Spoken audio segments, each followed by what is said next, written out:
Antelope Audio are very pleased to announce a new dynamics processor for their Synergy Core native platform. This is the all-new BX3 Multiband Compressor. BX3 is everything you need in a multiband dynamics tool, and so much more. So let's take a closer look. Roughly speaking, BX3 is divided in half top to bottom.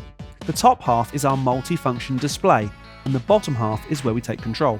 BX3, as the name kind of gives away, is a 3-band compressor limiter. The large multifunction display shows the low frequency region in red, the mids in orange, and the high stuff in green. We can clearly see the crossover frequencies between the low and mids, and the mids and highs, and these can be adjusted using the 2 pots directly below the display. On the far left, we have the look-ahead control. We use this to set up to 20 milliseconds of look-ahead delay, which in actual fact delays the signal. But it allows BX3 to see any transients coming in the audio future, a kind of audio fortune telling. Below this, we have a slider allowing us to switch between 2nd or 4th order filter slopes for a variation in filter cutoff levels. As mentioned before, below the display we have the low band and high band filter cutoff controls. Then, on the right of the display, we have the threshold and gain reduction display, and the power or bypass button. The lower half of the GUI shows the 3 frequency ranges, again with their colour coding, but the controls for each are exactly the same. We have the band on and band mute buttons, and the main threshold pot.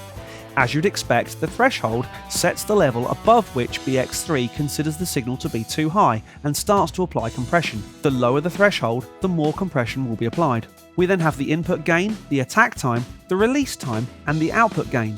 We then have the ratio control, which sets the amount of gain reduction to be applied. For example, a 2:1 ratio means that for every 2 dB of signal past the threshold, 1 dB of compression will be applied. We can also bypass the ratio and set the band to be a limiter using the limit button. We can then change the attack curve of each band by using the knee width control, and we can set the band's response. By default, BX3 is a true peak processor, but if we engage RMS or root mean square mode, we can change and adjust the response of each band depending on the current signal and the signal that's gone before. In short, this control makes the compressor sound more analog and more like vintage analog hardware. Let's take a look at BX3's multifunction display. We've already said you can see the 3 bands and their crossover points, and once a signal is present, you can see we have 2 dynamic spectral analysis plots, showing both input and output signals. Where these move apart from each other, compression is being applied to that band. When you click on the 3 dots in the top right of the GUI, you can bring up BX3's settings menu. Here, you can control the resolution points for the analysis, and you can turn this feature off if you need to save on computer resources. Let's use BX3 on this song's master fader and dial in a natural yet upfront sound, with a little compression to keep control of the high end, especially those cymbals, a very light amount in the mids just to fill it out, and a little more in the low end to give the kick drum some punch and keep control of that bass synth. Heads will roll if she gets her wicked way. The short and sweet gets it done without delay. She's got the knack and there's no going back. When you're through it's a little too late. Shiny and clean like the perfect machine, so efficiently shaping your fate.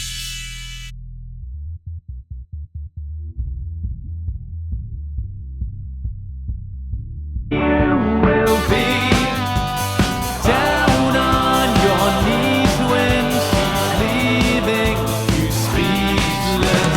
Why can't you see? Soon you will be making a date with the great Madam Antelope.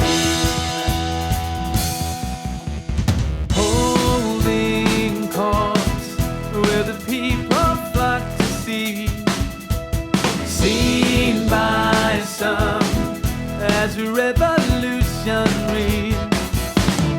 Giving a gift and her public lift, or at least this is what they've been told. She's so devout